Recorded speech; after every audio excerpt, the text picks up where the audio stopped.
우리는 고린도후서 말씀을 계속해서 살펴보고 있습니다. 사실 고린도 교회는 바울이 생각할 때마다 늘 아픈 손가락 중에 하나였습니다. 여러분, 이 고린도후서의 배경들을 다시 한번 잘 기억하고 계십니까? 이미 많이 들으셨겠지만 다시 한번 좀 설명을 드리면, 고린도 교회를 향하여서 4번의 편지가 있었던 것으로 보여집니다.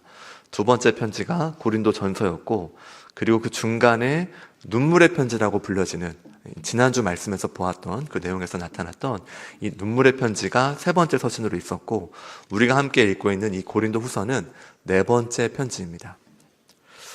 여러분, 바울은 이 고린도 교회를 생각할 때 어떤 마음이 항상 들었을까요?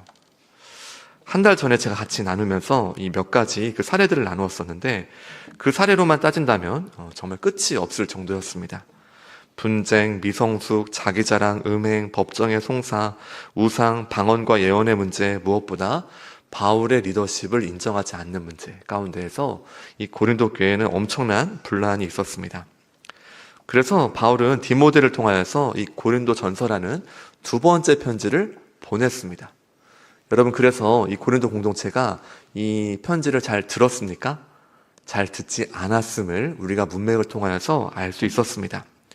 그래서 바울은 직접 방문해서 이 문제를 해결하고자 하였으나 오히려 큰 모욕을 당하고 사람들에게 멸시를 받습니다. 그리고 우리가 지난번에 보았던 그 눈물의 편지를 같이 보냈고, 오늘의 본문은 눈물의 편지를 보낸 이후에 이 고린도 교회에 어떤 변화가 있었는지, 또 바울이 어떤 마음이 있었는지에 대한 내용들을 중심으로 이 본문은 말하고 있습니다. 먼저 우리 2장 5절부터 11절에서는 아직도 순종하지 않는 자들을 어떻게 할 것인가? 자, 눈물의 편지를 보냄을 통하여서 이들에게 명확하게 가르치고, 그 눈물의 편지는 사실 바울의 3번째 서신으로 그 내용이 매우 징계에 가까운 내용들이 담겨져 있었습니다. 자, 그러나 이 말씀에 대해서 받아들이지 않는 사람들이 있는 것입니다. 또 바울의 권위를 인정하지 않고 이로 인해서 공동체 전체에 어려움을 계속 주고 있는 것입니다. 그래서 오늘 말씀에서도 보면 5절에 보면, 근심하게 한 자가 있었을지라도 나를 근심하게 한 것이 아니고 어느 정도 너희 모두를 근심하게 한 것이다. 다시 말해, 나만 괴로웠던 게 아니고 너희 모두가 이 눈물의 편지를 받았음에도 불구하고 그 권면을, 그 징계를 듣지 않는 사람들로 인하여서 우리 모두가 괴로웠다는 것을 지금 말하고 있습니다. 더군다나 이들의 문제는 무엇이었냐면, 하나님의 말씀을 따르지 않고 무엇보다 교회 공동체의 질서를 받아들이지 않는 데 있었습니다. 여러분, 이것은 말씀을 들으시면서 이거 지금 다른 사람 얘기하구나 생각하시면 안 됩니다. 일단 나는 아니지요 하시면 안 됩니다. 여러분, 누구에게 지금 하는 말씀입니까? 그 눈물의 편지를 듣고도, 이 말씀을 듣고도 받지 않는 사람은 내가 될 수 있는 것입니다. 목사라고 예외가 없고요, 리더라고 예외가 없고요. 나는 좀 선줄로 생각하는 사람들이라면 더욱 조심해야 하는 것입니다. 그러므로 우리는 오늘 이 5절부터 11절의 말씀을 통하여서 눈물의 편지를 통하여서도 이 권징을 했음에도 불구하고 아직도 순종하지 않는 사람들에 대해서 어떻게 함께 해야 되는지, 교회 공동체로서 어떻게 함께 이들을 바라봐야 되는지에 대해서 함께 생각해 보겠습니다. 첫 번째는 권징입니다. 2장 6절 말씀 다시 한번 같이 읽겠습니다. 함께 읽습니다. 이러한 사람은 많은 사람에게서 벌받는 것이 마땅하도다. 2장 6절 말씀을 쉬운 성경으로 제가 읽겠습니다. 많은 사람에게서 그 사람이 받은 처벌은 이미 그것으로 충분합니다. 6절 말씀은 지금 무엇을 보여주고 있냐면, 바울의 3번째 서신인 눈물의 편지를 전할 정도로 정말 그 공동체를 향하여서 바울은 피를 토하는 마음으로 그들에게 권징하고 있습니다. 가르치고 있습니다. 무엇을 말했겠습니까? 이건 아니다, 아닌 것은 아니다에 대해서 아주 명확하게 이 편지를 전하고 있습니다. 여러분, 그러나 이와 같은 이 바울의 권징에 대해서, 이 편지에 대해서 끝까지 무시하고 받아들이지 않는 사람들이 있던 것입니다. 그래서 이 교회 안에서 권징이 중요한데요. 권징은 무엇이냐면, 여러분 이미 다 알고 계실 텐데, 권선징악의 줄임말입니다. 알고 계셨습니까? 권징은 사실 이 권선징악이라 해서 선한 일을 권장하고 악한 일을 징계한다. 우리나라의 어떤 속담이나 어떤 한자 수거를 말하는 것이 아니라 성경적 의미에서 선한 일에 대해서는 권하고 악한 일을 하지 않도록 엄히 명확하게 가르치는 것입니다. 아이들 양육 가운데 굉장히 중요한 점이 뭐냐면 훈육입니다. 훈육은 무엇이냐면 어떤 아이가 잘못된 행동을 하였을 때 이건 아니야 라고 명확히 말해주는 것입니다. 다시 아이가 똑같은 행동을 반복할 때 어떻게 해야 됩니까? 그래, 2번까지는 괜찮아. 3번까지도 봐줄 거야. 이렇게 말하면 좋은 부모이겠습니까? 아니죠. 어떤 지점에서는 따끔하게 혼내야 되는 것입니다. 우리 교육부서에서도 마찬가지입니다. 아이들이 때때로 선생님의 권위를 무시한다든지 말씀에 반하는 행동을 할 때 그래, 너는 선생님 권위 무시해도 괜찮고 말씀에 대해서 가볍게 마음대로 해도 돼 라고 한다면 선생님의 마음이 아닌 것이죠. 어떻게 하겠습니까? 내가 너를 사랑하지만 지금만큼은 절대로 넘어갈 수 없다. 어떻게 너가 이 말씀을 무시하고 선생님의 말에 대해서 이 교회의 가르침에 대해서 가볍게 여기고 있니에 대해서 명확하게 지적해주고 그 선을 넘어가지 않도록 알려줘야 이 아이가 어떻습니까? 헷갈리지가 않는 것입니다. 아, 이 선은 넘어가면 안 되는 것이구나. 바울은 그래서 아닌 것은 아니다라는 것을 눈물의 편지를 통해서 명확하게 가르쳐 주었고 아마도 그 공동체원들은 이를 받아들인 다음에 충분하게 이에 대한 대가를 묻고 이 벌이 가해졌다는 것을, 처벌이 가해졌다는 것을 알 수 있습니다. 그래서 6절 말씀은 벌 받는 것이 마땅하도다라는 해석보다는, 이 번역보다는 그것으로 충분하다라고 이해되는 것이 훨씬 옳고, 그러므로 교회 공동체 안에서 무언가 말씀의 경계를 넘어가는 행동이나 그와 같은 조짐, 방향이 보일 때에는 이를 명확하게 또한 충분히 가르쳐주고 아닌 것은 아니다라고 말한 것이 첫 번째 단계입니다. 두 번째는 용서와 위로입니다. 우리 7절 말씀 같이 읽겠습니다. 그런즉 너희는 차라리 그를 용서하고 위로할 것이니 그가 너무 많은 근심에 잠길까 두려워하노라. 정말 그 사람에게 아닌 것은 아니다, 선한 것은 선하다는 것을 명확하게 말해주고 충분했다면 그 다음에 함께해야 될 것이 용서와 위로인 것입니다. 여기에서 중요한 것은 먼저 아닌 것은 아니다에 대한 명확한 권징이 있었다는 것입니다. 훈계가 있었다는 것입니다. 그렇게 가서는 안 돼라고 먼저 충분하게 말하는 것이 먼저이고, 그것을 정말 받아들인다면 그 다음에 이제 그제서야 우리가 무엇을 함께 할 수 있냐면 용서와 위로로 함께 하는 것입니다. 특별히 그를 왜 용서하고 위로해야 하냐면 7절 후반절에 이렇게 말하고 있죠. 그가 너무 많은 근심에 잠길까 두려워한다. 밑에 성경 가운데 어떤 표현이 되어 있냐면 삼키올까. 그 근심이 이제는 너무 커져서 나는 안 돼. 나는 성도도 아니야. 나는 어차피 성장할 수 없어. 나는 교회 구성원이 아니야. 여러분, 이런 생각을 끝도 없이 하면 어디까지 가겠습니까? 자신의 자존감은요, 사람들이 왜 동굴로 들어간다고 하잖아요. 끝까지 갈 수 있는 것입니다. 어디까지 가겠습니까? 나는 이 교회 공동체에 어울리지 않아. 나 같은 사람만 없으면 우리 교회는 되게 완벽할 것 같아. 여러분, 혹시 지금 제 이런 말을 들으면서 고개가 끄덕여지고 와닿는 부분 혹시 있지 않으십니까? 사실 우리는 이러한 근심과 이러한 자리 가운데 빠지기가 너무나 쉽습니다. 그래서 바울은 이제는 그 사람이 너무나 큰 근심에 빠져서 아예 그 안에 삼켜버리는 것은 경계해야 한다고 말하고 있습니다.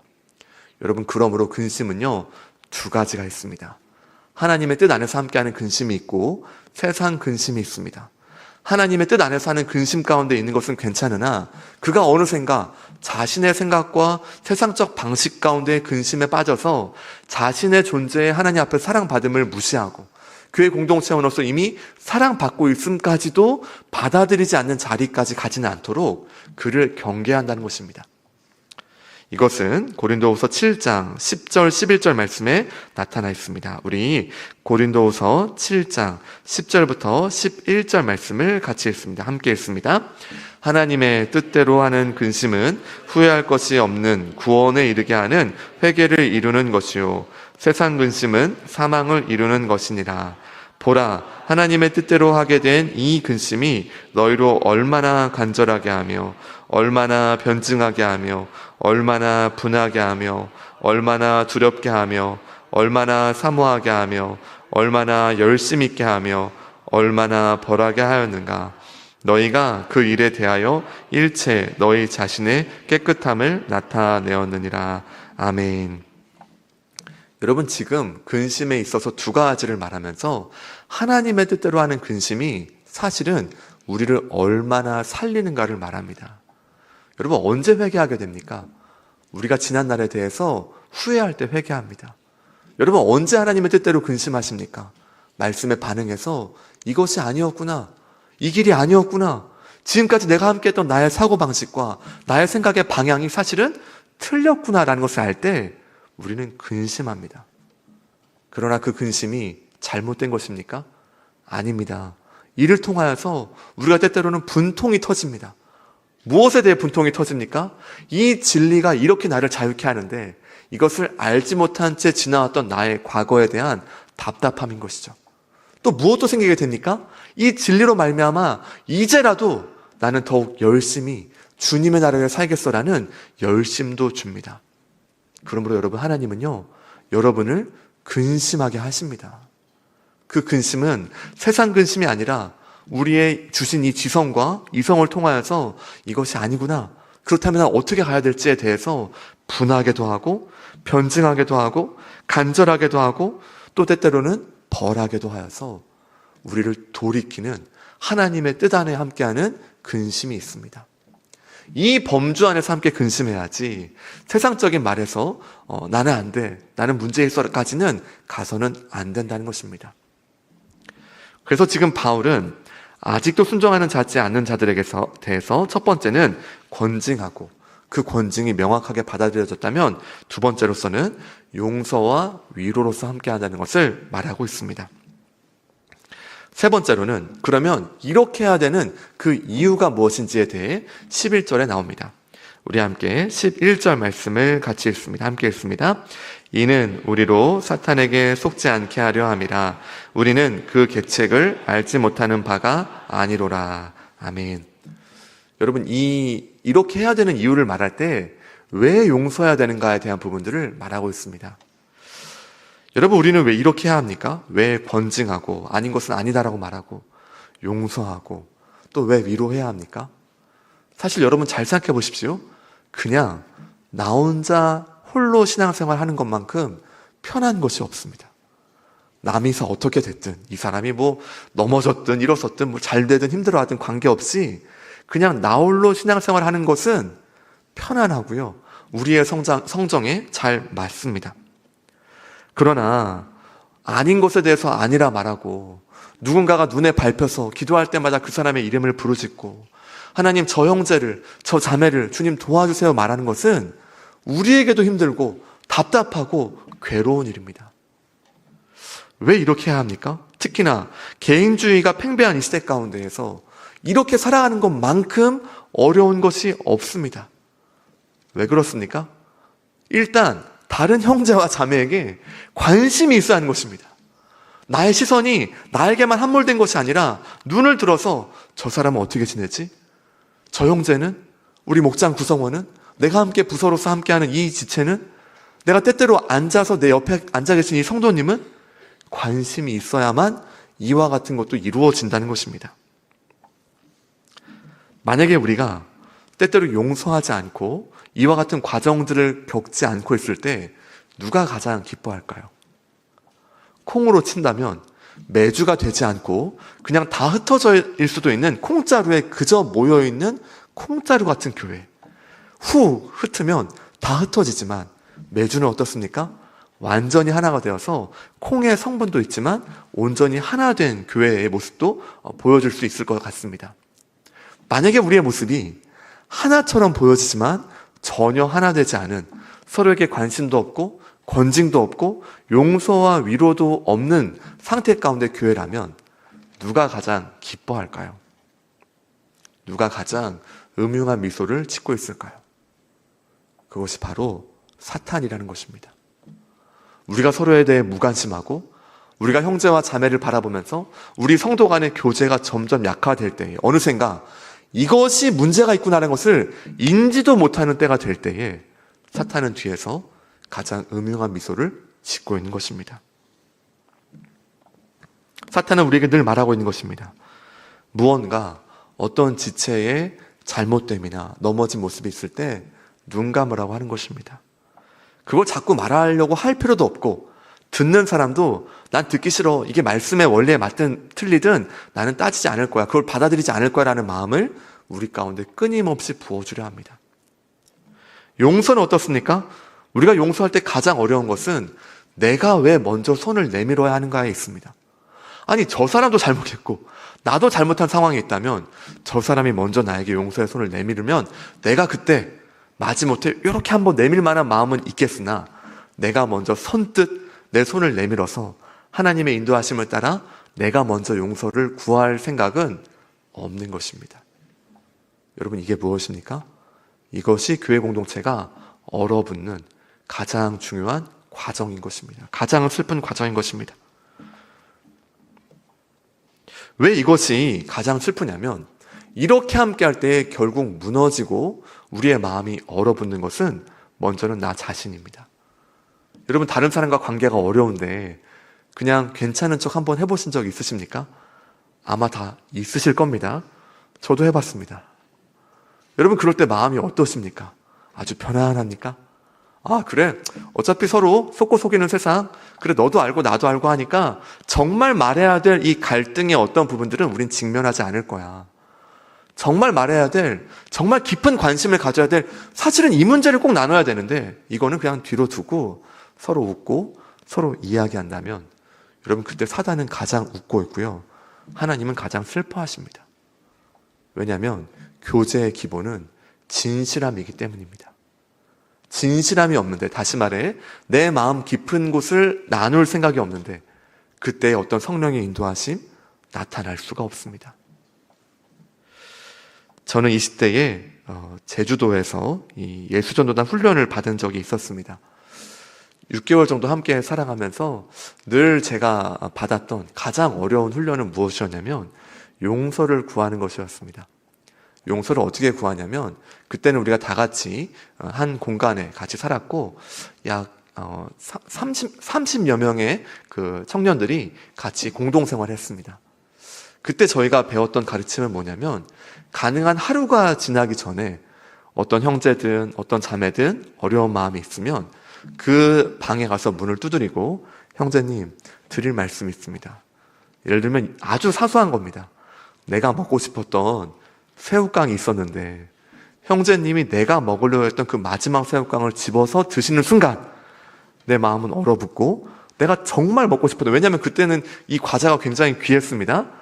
이것을 형제님이 드실 때 사실 내 마음에 깊은 서운함이 있었고, 작은 것이지만 관계의 단절이 온 것을 느낄 때, 여러분, 이거 누가 느끼게 하십니까? 우스운 이야기지만 사실은 다 사소한 것에서 이 틈이 갈라진 것을 여러분이 다 잘 알고 계실 겁니다. 우리가 기도하거나 말씀을 볼 때 신기한 것은 놀랍게도 그 상황이 생각납니다. 성령님께서 그걸 가장 원하시기 때문이죠. 그럼 어떻게 합니까? 가서 이런 것까지도 용서를 구해야 되나? 아니, 새우깡 먹을 그냥 이거 평소에는 하지도 않는 것을, 이런 마음들이 듭니다. 그러나 마음 가운데 가서 두드려라라는 이 마음이 또한 듭니다. 여러분, 이럴 때 어떻게 하시겠습니까? 저희가 그 훈련을 함께 할 때는요, 이러한 마음이 들 때 문을 두드립니다. 똑똑똑, 형제님, 제가 왔습니다, 이렇게 얘기한 다음에 서로 이렇게 딱 마주 앉은 다음에 때때로는 서로 무릎 꿇기도 합니다. 왜냐하면 보통은 어떤 이런 상황을 다 알고 있기 때문이죠. 그럼 이제 상황을 말하는 것입니다. 형제님, 제가 오늘 새우깡을 산 것은 정말 저의 그 얼마 되지 않은 이 생활 비용에서 큰 마음 먹고 산 거였습니다. 특히 마지막 새우깡은 제가 진짜 마지막에 맛있게 먹으려고 남겨둔 거였는데 형제님이 와작 먹을 때 제 마음이 사실 상심되었고, 그때 난 이제 더 이상 얘기 안 해야지, 난 더 이상 관계 안 해야지라는 마음이 들었습니다. 말씀을 읽고 기도하는 중에 하나님이 이 마음을 나누시라고 하는 것 같습니다. 제가 이와 같은 마음을 가졌던 것에 대해서 용서를 구합니다. 여기서 중요한 것이 있습니다. 이 형제님이 듣고 그래요 형제님 용서합니다 할 수도 있고요. 어떤 경우도 있을까요? 뭘 그런 것 같다 그래요? 새우깡은 내 거예요. 난 그냥 내가 먹을 거예요. 난 그거 용서 안 해줄 거예요 라고도 합니다. 이게 놀라운 지점입니다. 모두가 우리가 생각할 때는 그냥 해피엔딩을 생각하는데 나는 용서를 구했으나 여러분 이때의 기대는 뭡니까? 아주 아름다운 그림, 교회 안에 이런 그림, 랄랄라 하는 그림이 뭡니까? 내가 용서를 구했을 때 저 사람도 이 용서를 받아주고 나도 용서합니다라는 것을 당연히 기대합니다. 근데 여러분 인생 살다 보면 어떻습니까? 나는 이런 순수하고 진실한 마음으로 나아가는데 저 사람은 받아주지 않을 때가 대부분입니다. 열의 9은 그렇습니다. 만약에 여러분이 그렇지 않다면 여러분 이미 하나님 나라 공동체를 살고 계신 겁니다. 목사님 아닌데요. 열의 9은 대부분 용서를 구하면 용서를 받아주고 나도 용서했는다고 한다면 여러분 너무 놀라운 일이 여러분 가운데 일어나고 있는 것입니다. 그래서 이 형제도 때때로는 저를 용서해 주기도 하고 용서해 주지 않을 수도 있죠. 자, 그러나 그러할지라도 문을 두드리고 용서를 구합니다라고 하는 것은 나에게 맡겨지신 것입니다. 그것이 여러분에게 주어진 오늘 하루를 살아가면서 만약에 관계에 틀어짐이나 어려움이 있고 오늘 말씀을 들으시면 생각나는 그한 사람이 있다면 그에게 다가가 문을 두드리라는 것은 하나님의 아주 선명한 부르심이라는 것입니다. 여러분 그렇게 함께 할 때에 이 직면의 용기를 갖고 나아갈 때에 하나님이 가장 기뻐하시고 놀라운 것은 무엇인지 아십니까? 제가 6개월 동안 이 훈련을 함께 해보니까요 정말 하나 됩니다. 사소한 것도 투명하게 얘기하고 그 투명함 가운데 때때로는 용서를 하기도 하고 용서를 받기도 하고 때때로는 용서를 하지 않기도 하고 지금은 안 되겠습니다라고 말하고 그러나 또한 다시 기도할 때 무엇이 생각납니까? 하나님은 이 부분을 우리 가운데 풀어주기를 원하시기 때문에 또한 알게 하시면서 우리가 점점 하나가 되어가는 것을 누리게 되었습니다. 사랑하는 여러분 11절 말씀은 바로 이 지점을 말하고 있는 것입니다. 너희가 왜 위로하고 왜 용서해야 하는가? 때때로 형제나 우리 자매에 대한 어떤 어려움에 대해서 넘어가지 않고 아닌 것은 아니라고 말하고 이 괴로운 과정들을 왜 거쳐야 하는가? 이것을 하지 않을 때 사단이 가장 기뻐한다는 것입니다. 그리고 그때의 가장 큰 손해는 바로 우리 자신이라는 것입니다. 사랑하는 여러분, 그래서 바울은 5절부터 11절 말씀을 통하여서 이 눈물의 편지를 받고도 받아들이지 않은 이 사람에 대해서 3단계에 걸쳐서 말하고 있습니다. 이어지는 이 12절부터 17절 말씀에서는 우리는 그리스도의 향기다라는 것을 말하고 있습니다. 특히 여기서 우리가 좀 이해가 되지 않는 본문이 있는데 12절, 13절 말씀입니다. 우리 함께 같이 읽겠습니다. 내가 그리스도의 복음을 위하여 드로아의 이름에 주 안에서 문이 내게 열렸을 때 내가 내 형제 디도를 만나지 못하므로 내 심령이 편하지 못하여 그들을 작별하고 마게도냐로 갔노라. 아멘. 이런 말씀을 읽으면서 약간 의아한 부분이 뭐냐면 12절 말씀입니다. 자세히 보시면 내가 그리스도의 복음을 위하여 드로아에 갔습니다. 여러분 하나님이 어떤 일을 행하십니까? 사도행전 말씀 우리가 묵상하는 중에 보시면 전도의 문을 열어주십니다. 바울은 이것을 문으로 많이 표현을 하는데 그래서 어떻습니까? 드로아에서 문이 활짝 열린 것입니다. 어떤 그 바울의 영적인 감각이 있었겠죠? 성령께서 이끄시는 것을 알았겠죠? 그래서 이 가운데 복음의 이 전진이 이 하나님께서 말씀의 이 흥왕함이 지금 나타나는 중에 있는 것입니다. 자, 그런데 13절 말씀에 내 형제 디도를 만나지 못해서 여러분 이 드로아라는 이 열린 문이 있는 이 자리 가운데서 떠나서 어디로 갑니까? 마게도냐로 갔다는 것입니다. 여러분 마게도냐로 왜 갔을까요? 이 지점이 바로 이 3번째 편지인 눈물의 편지와 4번째 편지인 고린도후서를 이해할 때 매우 중요한 부분입니다. 우리 함께 고린도후서 7장 5절부터 7절 말씀을 같이 읽겠습니다. 7장 5절부터 7절입니다. 함께 읽습니다. 우리가 마게도냐에 이르렀을 때에도 우리 육체가 편하지 못하였고 사방으로 환난을 당하여 밖으로는 다툼이요 안으로는 두려움이었노라. 그러나 낙심한 자들을 위로하시는 하나님이 디도가 오므로 우리를 위로하셨으니 그가 온 것뿐 아니요 오직 그가 너희에게서 받은 그 위로로 위로하고 너희의 사모함과 애통함과 나를 위하여 열심히 있는 것을 우리에게 보고함으로 나를 더욱 기쁘게 하였느니라. 아멘. 지금 이 말씀은 무엇을 보여주고 있냐면, 바울은 드로아의 열린 문이 열려있는 이 놀라운 사역지에서도 계속 누굴 생각합니까? 고린도 교회를 생각하는 것입니다. 내가 말씀을 전했고 함께했던 이 귀한 공동체 잘 있을까? 드로아에 지금 문이 활짝 열려져서 사역적으로는 너무 기쁘고 즐겁지만 눈물의 편지를 전하고 아직 소식을 듣지 못한 것입니다. 그리고 원래는 디도를 드로아에서 원래 만나는 것으로 생각하였는데 디도를 만나지 못하니 곧 눈물의 편지를 보낸 다음에 어떤 상황인지를 디도 편에 듣지 못하니 바울의 마음이 어떻습니까? 답답한 것입니다. 아무리 지금 보여지는 이 사역적 환경이 좋을지라도 그의 마음은 고린도 교회에 있는 것입니다. 내 사랑하는 아들, 내 사랑하는 딸, 눈물로 썼던 편지를 3번이나 보냈는데 지금은 잘 지내고 있을까? 여러분, 고린도 교회는 바울을 모욕했습니다. 바울을 우습게 여겼습니다. 그가 받은 상처와 모욕을 생각한다면 고린도 교회를 오히려 잘라버리는 것도 어떤 면에서는 아무도 뭐라 하지 못할 것입니다. 그러나 여러분, 우리 사랑하는 가족을 잘라버릴 수 있습니까? 사랑하는 형제를 아무리 마음에 안 든다고 정말 저 멀리 보낼 수 있습니까? 언제나 우리의 마음은 거기에 있는 것입니다. 아무리 멀어질지라도, 거리가 멀지라도 우리의 마음은 항상 거기에 있는 것입니다. 그래서 바울은 그 디도 편에 고린도 교회의 상황을 너무너무 듣고 싶어서 더 이상 드로아에 있을 수가 없었고, 마침내 마게도냐로 가서 디도 편에 고린도 교회의 소식을 듣는 것입니다. 그리고 어떤 소식을 듣습니까? 그 위로로 위로하고 사모함과 애통함과 나를 위하여 열심히 있는 것, 곧 드디어 이 편지를 듣고 받고 이들이 돌이켰다는 것입니다. 사실 우리가 갖고 있는 이 고린도전서를 받아들이고서는 고린도 교회 공동체가 이 권면을 잘 받아들이지 않은 것으로 보여집니다. 그러나 3번째 편지를 받은 다음에 고린도 교회가 같이 돌이켰다라는 소식을 듣고 그제서야 바울은 다시 사역의 자리로 나아가고 있습니다. 그리고 이것을 말한 다음에 어떤 것을 말하고 있습니까? 우리 14절부터 15절 말씀을 같이 읽겠습니다. 함께 읽습니다.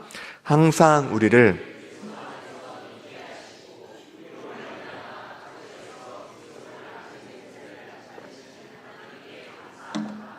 우리는 구원받는 자들에게나 하나님 앞에서 그리스도의 향기니. 아멘. 지금 이 마게도냐의 사역에 대한 부분들을 말하면서 그리스도의 승리와 그리스도의 향기됨이 우리임을 말하고 있습니다. 여러분, 그러므로 그리스도인의 승리는 무엇이겠습니까? 어떻게 우리를 그리스도 안에서 이기게 했다라는 것이겠습니까? 그들이 이제는 하나님의 말씀, 이 바울의 편지를 받아들인 다음, 듣고 그 이전에 3번의 편지가 있었을 때, 2번의 3번의 편지가 있을 때까지 그들이 잘 받아들이지 않고 감정적으로 반응하고 원하지 않고 하다가 마침내 눈물의 편지에 해당하는 3번째 편지를 받아들이고는 그들이 돌아선 것입니다. 그리스도인의 승리는 보여지는 데 있지 않습니다. 우리가 무언가 갑자기 사업이 잘 된다든지 돈을 더 많이 번다든지 소위 세상에서 말하는 복 받는다라는 세상적 복이 그리스도인의 승리가 아닙니다. 김명식 씨가 지은 승리라는 노래에는 이런 것을 말하고 있습니다. 그 가사를 한번 같이 제가 읽겠습니다.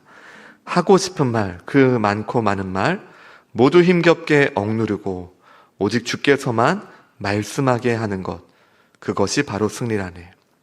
치열한 자기와의 싸움을 허옇게 잠재우고 주님만 내 안에 사시게 하는 것, 바로 승리라네. 여러분, 오늘 말씀은 무엇을 말하고 있습니까? 진정한 승리는 우리의 원함과 우리의 뜻대로 이루어지는 것이 아닙니다. 더 나아가서 숫자나 보여지는 것에 애초에 승리가 있다라고 말하지 않습니다. 바울이 전한 그 복음을 괴롭고 힘들고 받아들이기 어렵지만 주님, 말씀이라면 제가 엎드리고 하나님의 말씀이라면 나는 이제 순종할 것이며 말씀이라면 내 마음에 맞지 않고 내 감정과 내 상황에 도저히 받아들일 수 없는 것처럼 내 이성과 내 생각 가운데는 그렇게 해석되지만 내 위에 주님 계시니 주님은 나의 모든 것을 아시며 내가 감히 주님을 판단할 수 없는 것을 이제는 고백하오니 주 뜻대로 이루어지게 하옵소서. 이것이 진정한 승리인 것이며 나아가 이것이야말로 그리스도의 향기를 드러내는 삶인 것입니다. 사랑하는 여러분, 그러므로 오늘 말씀은 그 말씀에 순복하여서 때로 넘어지고 힘든 시간들을 보낼지라도 다시금 그 말씀을 붙잡는 것이 진정한 승리이며 나아가 그 향기를 드러내는 것임을 말하고 있습니다. 우리 마지막 17절 말씀을 같이 읽겠습니다. 함께 읽습니다. 우리는 수많은 사람들처럼 하나님의 말씀을 혼잡하게 하지 아니하고 곧 순전함으로 하나님께 받은 것 같이 하나님 앞에서와 그리스도 안에서 말하노라. 아멘. 정말 이 진리를 아는 사람들은 말씀 하나만이 기준이 될 것입니다. 순전한 마음으로 받아들입니다. 계산하지 않는다는 것입니다. 나에게 이익이 될 것인가, 내가 좋아하는 것인가, 내가 선호하는 것인가를 따지지 아니하고 하나님 말씀이라면 순전한 마음으로 받아들일 때에 그것이 우리의 삶 가운데 진정한 승리가 될 것이며 나아가 우리의 삶 가운데에 그리스도의 향기를 드러내는 삶이 될 것입니다.